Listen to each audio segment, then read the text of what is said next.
So why don't we go ahead and get started? My name is Erica Papier, and I am one of the advisors at Smart City Kids. Thank you so much for taking the time to join us today. I just want to briefly introduce Smart City Kids. We are a leading educational consulting company committed to helping students unlock their highest potential and reach their academic goals. For over 20 years, our consultants have successfully guided families through the challenging admissions process and helped students gain admission to their top choice schools. We work with families applying to all levels, nursery school through college, including boarding school and special education. We take the stress out of the admissions process with concierge level support and personalized programs to fit each student's needs and goals. All our consultants are former admissions officers at top schools across the country and know exactly what it takes to make a successful application. And with our sister company, Smart City Tutors, we teach students the skills, the strategies, and the confidence they need to flourish in the classroom and beyond. In addition to academic support, we also provide our students with test preparation, executive function coaching, and whatever they need. Everything we do is geared towards meeting each student's unique needs and academic goals. So we are going to talk today about being the parent of a toddler and how to keep it simple this summer. So being a parent of a toddler can really be an adventure, and it can be a bit of a roller coaster sometimes. I actually recently heard a parent of a toddler say, and I quote, "I never thought a person whose bicep I could fit between my forefinger and thumb would have the upper hand on me, but here we are." So I thought that sort of summed it up nicely. I also, in addition to being an advisor at Smart City Kids, I'm the parent of two. My daughter just finished the 9th grade and my son just finished the 5th grade. So that's me, that's Smart City Kids. That's a bit of an introduction to our session today. And I'm thrilled to invite my three wonderful panelists to introduce themselves, tell you about their backgrounds, and then we will dive into our topic. So Martha, do you want to go first for an introduction? Sure. Hi, everyone. Welcome. My name is Martha Hirschman, and I am one of the educational advisors at Smart City Kids. I'm a lifelong educator and have worked with students from pre-K all the way up to grade 12. And I have been in schools as a admissions director and a teacher and advisor and financial aid distributor. And my last 10 years were spent in a lower school working with children from 1 through 5. I'm the parent of a 28-year-old daughter who went through the nursery process and then the high school process and then the college process. And so I feel like I've been through it all. And I'm here to say that it's fun, and we're here to sort of help you start out with the first step in terms of nursery. Fantastic. Thanks, Martha. Lisa, would you like to introduce yourself? Yes, hi, my name is Lisa Schalk. It's such a privilege to be here. I too am a parent of 3 former toddlers who are now in their 30s. And I was a nursery school teacher for 17 years. So I essentially had about 353 and 4-year-olds in my lifetime. I felt like I was parenting and mothering and working closely with their parents. I now work for Smart City Kids, helping parents and students with essays and doing a number of things. But it's really my privilege to work with young families and help guide them through parenthood and education. Fantastic. Thanks, Lisa. Okay, Rachel, turn it over to you.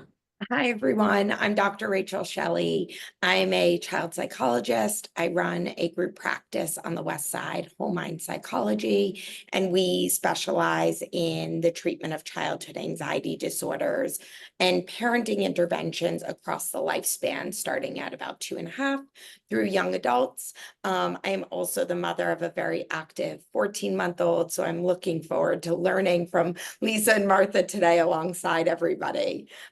So I'm really happy to be here. Fantastic. Thank you so much. I failed to mention prior to coming to Smart City Kids, I was the director of admissions at a private school and co-chair of the financial aid committee for 17 years. And the school started with toddlers actually and went through the 5th grade. So I can't even begin to count how many toddlers I saw come through the process. And it was wonderful. So today we're going to share ideas and strategies and tools regarding how parents can foster a summer of joy and exploration while helping to develop independence and build confidence this summer. Okay, Rachel, so let's start with you. Tell us about why you think sort of keeping it simple this summer is an okay thing for parents to be doing and a wise thing for parents to be doing. Yeah, so starting in early childhood, like right when you become a parent, there's often this really strong drive to engage your child in certain ways in hopes of like fostering their development, even trying to help them like hit those milestones even sooner. We're kind of like in this rat race from like really early on, it feels like. And I think it really does come from a place parents just really want their child to be set up for long-term success. It's likely why you're here today, to learn these activities, what to do, how to help your child thrive. Before we dive into these specifics, it's really important to remember that children are born with like this natural curiosity. They really want to learn in their environment, and with less pressure can actually thrive even more. So with really minimally structured, very simple activities, you're actually allowing the child to engage at their own pace, to explore their environment independently, and letting them meet those milestones in a time that works for them.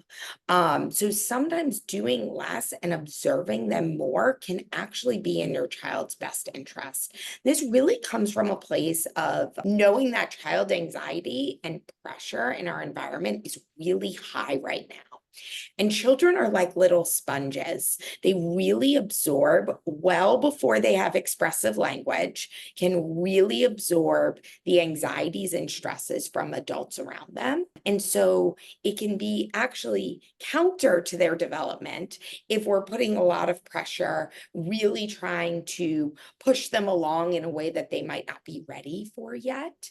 And so if we're able to engage them in activities that are pretty simple, exude calmness and follow their natural routines, you might be actually doing the best thing for your child. So as we dive into specifics, just keeping in mind doing less, reducing parental pressure, observing more is actually most helpful to their developmental growth. Thank you. So I think another thing for parents to keep in mind with every developmental milestone, there's really a range. And I'm sure, Lisa, with your years of seeing children, and Rachel and Martha, all of us, there really is a range for each developmental milestone. It's not that your child has to hit this milestone at this month or there's an issue.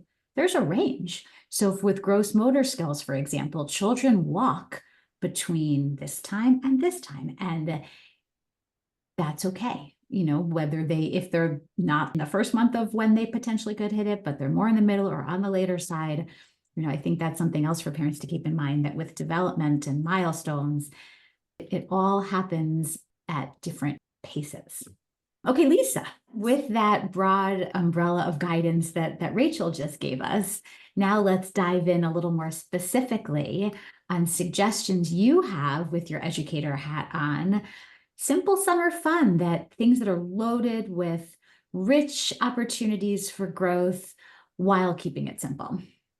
Thank you, Erica. I couldn't agree more with everything that Dr. Shelley said. And also, Erica, your point about child development being on a continuum is so important. And what I often told parents when I was a teacher is, be careful not to compare your child's development with that of another child. It's better to compare your child's development against the growth they're making. In other words, be observant, watch, but compare and despair is that's the worst you can do in terms of looking at your child as opposed to the child sitting next to them. So yes, keeping things simple. Less is more. I mean, favorite summer activities that parents and caregivers can become involved in can be as simple as, making a pillow fort in your living room. I think the idea of, and I'll quote my mother-in-law here, punctuating the day with one activity is such a great thing to keep in mind. Your child doesn't need a laundry list of activities, even if it is plugged into their routine. They don't need a morning activity followed by a nap, followed by an evening. Think of one way to sort of punctuate your day or define your day. Now, in the summer, this can be daunting with the heat, but there's all sorts of things to do. So even if you, for instance, thought of making a simple meal with your toddler, and this really easily can be done. I cooked with 3-year-olds for 17 years and my own children from an even younger age.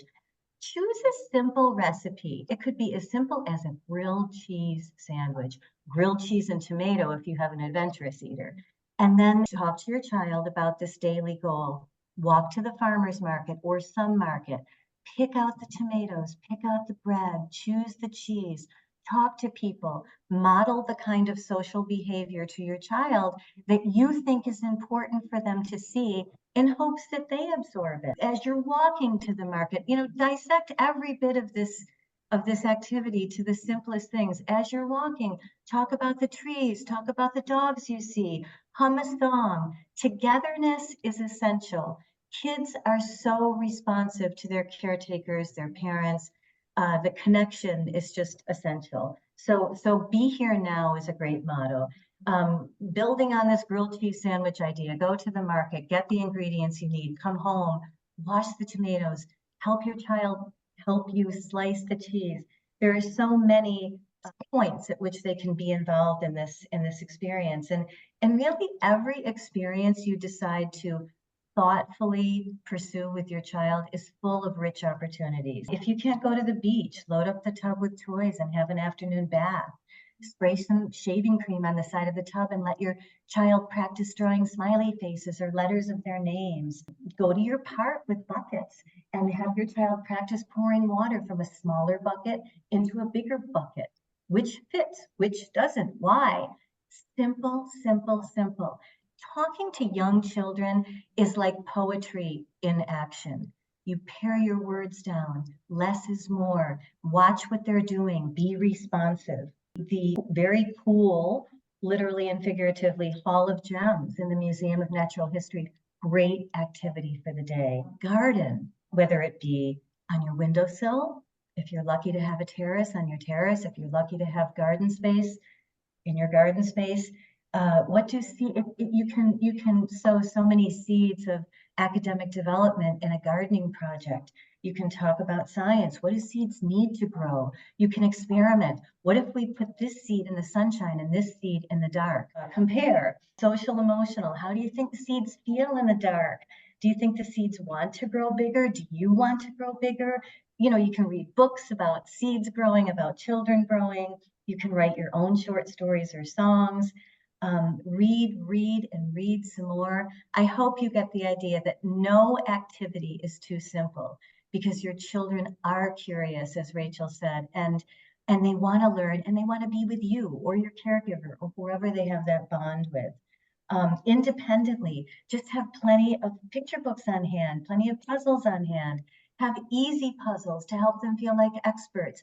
Have harder puzzles to challenge them. Sensory play, make your own Play-Doh, play with kinetic sand, art materials, have a dedicated space where your child can access independently their art materials and where it's okay for them to make a mess.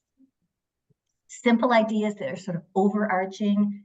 Let children navigate stairs whenever possible. This is so good for their confidence, for their gross motor development. Indecisions when possible, offer 2 choices. Do you want to wear your red top today or your blue top? Practice giving them 2-step directions to follow. Can you please take these napkins to the table and put them next to the plate? Let them practice putting on their own shoes, brushing their own teeth, dressing independently. Yes, it takes more time. Yes, it's worth it. So many ideas, so many amazing ideas. And you know what I love, Lisa? Every single idea that you shared can be expanded. Absolutely. So for example, what I was envisioning with this grilled cheese, Mhm. which aside, it was making me hungry, but what I was envisioning, I love what you talked about in terms of modeling the social behavior when you're out at the farmer's market, having them hear the language that you use when you interact with someone in the farmer's market, let's say, on how you can incorporate math into cooking and counting into cooking and patience, how long something takes, Mhm. and art. Let's sit down and draw the tomato while we're waiting for our grilled cheese to cook. So something, when you first said, let's make a grilled cheese, that sounded like it would take 5 minutes. But when you break it down Exactly. and start it at the farmer's market and the walk, and we all know that if we let our toddlers walk, it takes even longer. So you have to make sure you have the time for that. But I love all these ideas because they can be quick and simple, or you can weave in language and literacy and math and art basically into everything that you said. So I think that, those are all such wonderful ideas. And I think patience is a big piece of it. If you're leaving for the farmer's market and you can build in a little extra time for them to put on their own shoes, these things all really build independence. Can Yeah, I add one thing to what you just said, Erica? When I first started working with small children and I would meet adults in my world, they would ask, what do you do? And I would say, I'm a nursery school teacher. And they would often say, you must have so much patience. And it's true, you need patience when working with small children. But I always thought it was bigger than patience. And I thought and thought. And over the years, I finally realized it's more about respect than patience. It's about respecting children at the place they are. They're like little aliens learning the ways of the world. And if you can really keep that in mind and realize when they're having a hard time, they're having a hard time. They're not giving you a hard time. And when you can just keep child development first and foremost and realize they are doing an amazing job. And for me, it was always full of respect as a teacher and a mom, as well as patience. Okay, so Martha, let's pivot a bit because some of the people listening today might be in the point when they're considering applying to preschool, or perhaps they've just chosen a preschool. So with your many years of being an educator and being an educational consultant now, maybe you can talk to us about what to look for. You have a very wise head and heart mantra. So maybe you can tell us a little bit about that, but let's hear from you now. Sure. I just want to follow up though on something that's already been said by Rachel and Lisa, and just want to underscore, earlier in the conversation we were talking about milestones, and there's no plan for when these milestones should be reached. And one of the things that we used to say all the time, particularly when dealing with middle and high school kids, was the dots connect for kids at different times. The aha moments when they finally get the chemistry experiment, or they get that fifth grade math problem, or they decode a word in their first grade reading groups, or when they are figuring something out at the sand table in the nursery classroom. Those are really wonderful moments. And so we as educators would always give our students permission to allow those dots to connect on their own time, because it's really exciting for us and it's really exciting for parents when we see that happen. And so do not comparing them to the children sitting on either side of them, but really looking at them as individuals and placing them at the center of this learning journey. So I just wanted to underscore that as well. And then picking up on the walk to the farmers market, which I think we're all kind of doing this summer. One of the teaching routines and thinking routines that we would use in the classroom, and I loved these because they were so easy to remember. One was called See, Think, and Wonder. What do you see? What do you think? What do you wonder? And these are great parent tools. So write these down, because as you're in the stroller and you're rolling along the sidewalk and going to the farmer's market, and you get to the farmer's market and you see corn and you see tomatoes and you see all these things, the first thing you can say is, what do you see? And the child will then begin to identify all these various vegetables and flowers and things at the farmer's market. Then you can say, what do you think we could make with all of these things? And then the conversation gets really creative. Like, we can put the corn and the tomatoes and, salsa. I mean, there you go. And then what do you wonder? What do you wonder about how these things grow? So those three words, see, think, and wonder, we used all the time when we were introducing units, and we were doing sort of an introductory lesson into particular part of the curriculum. So Erica mentioned the head and the heart, and I think that, as you begin to step foot into the world of looking at schools, or your child is possibly already enrolled in a toddler or twos or threes program. But one of the things that I believe very firmly that is the makeup of a very strong educational program consists of two parts of the anatomy, the head and the heart. So the head is where the thinking, the aha moment goes, that the seeing, the think, the wonder, all of those answers in that conversation that you're having with your child that's taking place in this part of the anatomy. It's getting things wrong. It's getting things right. We as teachers love when things go wrong. We love when that chemistry experiment kind of blows up, because then we can say to the students, okay, let's go back. Let's figure out what went wrong, and let's do it again. 3 or 4 times, we've nailed it. So this is the thinking, this is the raising the hand, this is engaging with your peers as you're coming together to figure things out.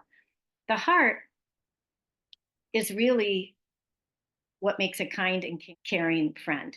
This is who you are. This is character. This is asking your friend if they're okay, if they have fallen down in the playground. It's the caring companion who takes their friend down to the nurse's office because they need a buddy, they need to go get a Band-Aid. It is that ability to reach out and to understand what it means to be empathetic and caring and loving. And in today's world right now, we are placing a huge premium on the heart in educational settings, because you have to have this in order to have this. You cannot have one without the other.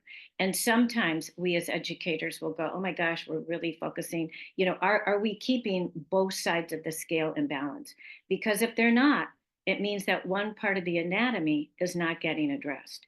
So we as educators are constantly evaluating the work that we do in the classroom. We're constantly evaluating our programs to make sure we are meeting the needs of our students at every step of the way, so that the head and the heart are completely and totally in balance. How can you tell if the head and the heart are being reflected in the classroom? One of the things that I also want to just sort of add to what Rachel was saying, that students love, and I say students because I'm really talking about nursery all the way to 12th grade and beyond, love routines, all right? So routines are anxiety relievers. I'm going to say that again. Routines are anxiety relievers. So the narrative the picture I always use is kids sitting in the back of the car on a long summer road trip. And they're saying, how many more miles until we get there? When will we get there? And you as a parent can say, first stop and get a drink and make a pit stop at this particular city. And then we're going to drive a little further, and then we'll see a national park. And then by X amount of time, we will be there. The child will say, okay, good, got it. Rather than constantly asking, how long does it take to get there? It's the same in the classroom. When a child walks into a classroom, a pre-reader, a 2-year-old, the first thing they do is walk over to where the schedule of the day has been posted. And the schedule of the day will have the word morning circle, playtime, art, music, lunch, all of those words will be spelled out. But next to the word is a picture of that activity. So the child makes the connection between the word and the image. So as a pre-reader, they will read those images to understand what their day will look like. And then they go and they get working. But that first stop for them indicates that they are looking for that structure and the plan for the day. They're also excited about what they're going to be doing because yesterday's schedule was different than today's. So that's very exciting for them. And so schedules play a huge part in the life of students from all the way from nursery to 12th grade, and they look very different. But it's a way of structuring your day, and it's a way of giving yourself that independence and your own control over the course of the day. So how can you do that as a parent this summer? I think Lisa and Rachel have shared a lot of examples. But, at bedtime, saying tomorrow we will take a stroll to the park, or we're going to go down to the High Line and take a walk, or whatever it is, so that the child has an idea of what the plan for the day is. The other piece that I have to say, because I have to say it, is that story time. In schools we call it read aloud, but at home it's that delicious time when you are reading a story to the child. That is a huge anxiety reliever. And we as teachers in the classroom, from nursery all the way up until 6th grade, have noticed that children's breath deepen as they are listening to the story. They're listening to your voice as you are reading the story. And that is a huge, delicious time to spend with your child, particularly at the end of a very busy day. Thank you. Thank you so much. So just circling back to you, Rachel, Martha just mentioned something about an activity or an engagement in terms of reading that helps to decrease anxiety in children. Maybe we could just stick on that topic for another minute. So can you explain to us how parents helping to build their child's independence is protective against anxiety? Yeah, so often in child anxiety, parents actually become overly involved in their child's everyday activities to try to keep them comfortable. And that can actually make the anxiety even bigger, because the more the child avoids doing the thing they're afraid of, the bigger the fear gets. So what often a lot of my work with parents and kids is around gradually reducing how involved a parent is in kind of their everyday child's functioning, so that the child can start to take over some of those independent tasks where they're able to build confidence, their self-esteem improves, they feel like they're able to gain mastery, which is feeling like, I got this, I can do this myself. And that confidence then pours over into situations where they're more fearful. So parents will often say, how does a child putting their own shoes on or putting their clothes away, or more younger activities, maybe just getting their water or their jacket off a hook, how does that translate to them being able to separate to go to preschool, say? What's the link? Well, a child who's anxious to separate often is fearful of being away from their parent. There could be many reasons why, but the more that child feels capable themselves, the more willing and able they're going to be to face that fear, even though it's totally disconnected in what it actually is. So by, going back to Martha's point, structure and routines is where I start with every parent, because kids often, and young kids especially, they don't know what the plan is for the day. They don't have as good a concept of time. Imagine how unsettling you would feel if you woke up in the morning and your partner was just like, okay, it's Wednesday. You have no idea what you're doing today, but I'm going to tell you what to do at the moment you're doing it, right? Because that's what we do to kids. We're like, put your shoes on, get your bag, get out the door. And they have no idea what the whole landscape of the day looks like. So having routines in the morning and then folding in parts of the routine that the child can do independently, you're going to reduce anxiety because there's going to be less uncertainty. You're also going to help the child build their confidence and independence so that they feel more capable. And also parents, like, your burnout is often really high. We all likely work a lot of hours. You might not have a ton of time to be setting up these really complicated sensory bins and activities, knowing that your child putting their shoes on themselves, hanging their coat or getting their coat or grabbing their water bottle is helping build their independence and protecting them from anxiety. It's pretty good. And so again, going back to this, like, simple is better, routines and helping develop their independence can be so helpful.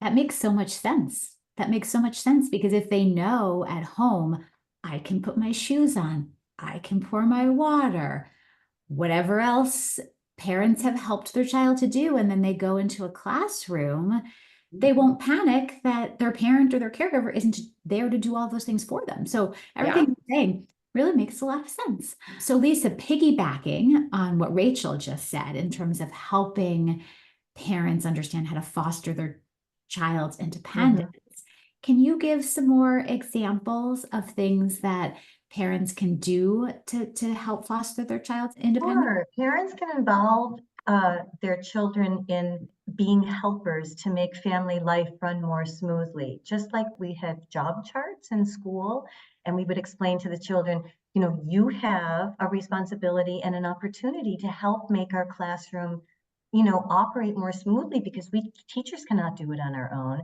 And in giving children responsibility, they kind of puff up a little more. And remember, if you give your child responsibility, it's another way of saying you're giving them the opportunity to experience mastery. And I'm so glad you said that word, Rachel, because mastery at every level of independence is so important to children's self-identity. I mean, so many things, confidence, self-esteem, but their identity. I can do it. So I think that, again, remembering that every activity, every experience is just ripe for opportunity on so many levels in terms of social and emotional grounding. And I'm really of the belief that children, it's hard for them to even access their academic intellect until they're feeling socially and emotionally grounded. And that's why I think togetherness is really key, but also that kind of when you're trying to foster independence in your child, give them opportunities where you can kind of step in and guide and then step out and let them even get frustrated. And then honestly, as a parent, maybe let it go 2 more notches than you would be tempted to let your child work it out, then step in to guide, step out. So I think that if you just look at your day and again, you know, build opportunities for independence and mastery into household chores, keep your routine simple. I love that Martha stressed the importance of reading. A day's activity that could be discussed at bedtime the night before and then really slowly and thoughtfully carried out is, we're going to take the red blanket to the park tomorrow and we're going to bring 4 books. Would you choose them? Choose the 4 books that you would like to read with me at the park tomorrow. And then let's make something to drink. It could be lemonade or it could be orangeade. You know, you just have to look around you. And, you know, just again, remember, this is a child new to the world. Try to meet them where they are and listen to them and respond to them. And you can create a grand experience out of just about anything. Take a bus ride, take a ferry ride. That's even notching it up a bit, but you know what I mean. Yeah, no, these are all wonderful suggestions. So Lisa, you mentioned the word frustration, and when my child gets frustrated, and then maybe letting it go up a notch. So Mhm. let's just talk about emotions for a minute, because we haven't really touched too much on toddlers, and toddlers can have very big feelings about Oh, things yeah.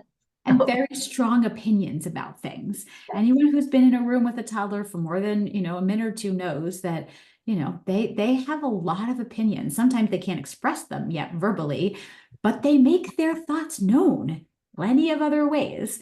And Rachel, you're laughing because you might be experiencing this right My now. child has almost no expressive language, yet he really makes his feelings known. Yes, they can do that. So the last question that I will pose to you, and then we're right on schedule. We'll leave a few minutes for parents to ask questions. Two-pronged.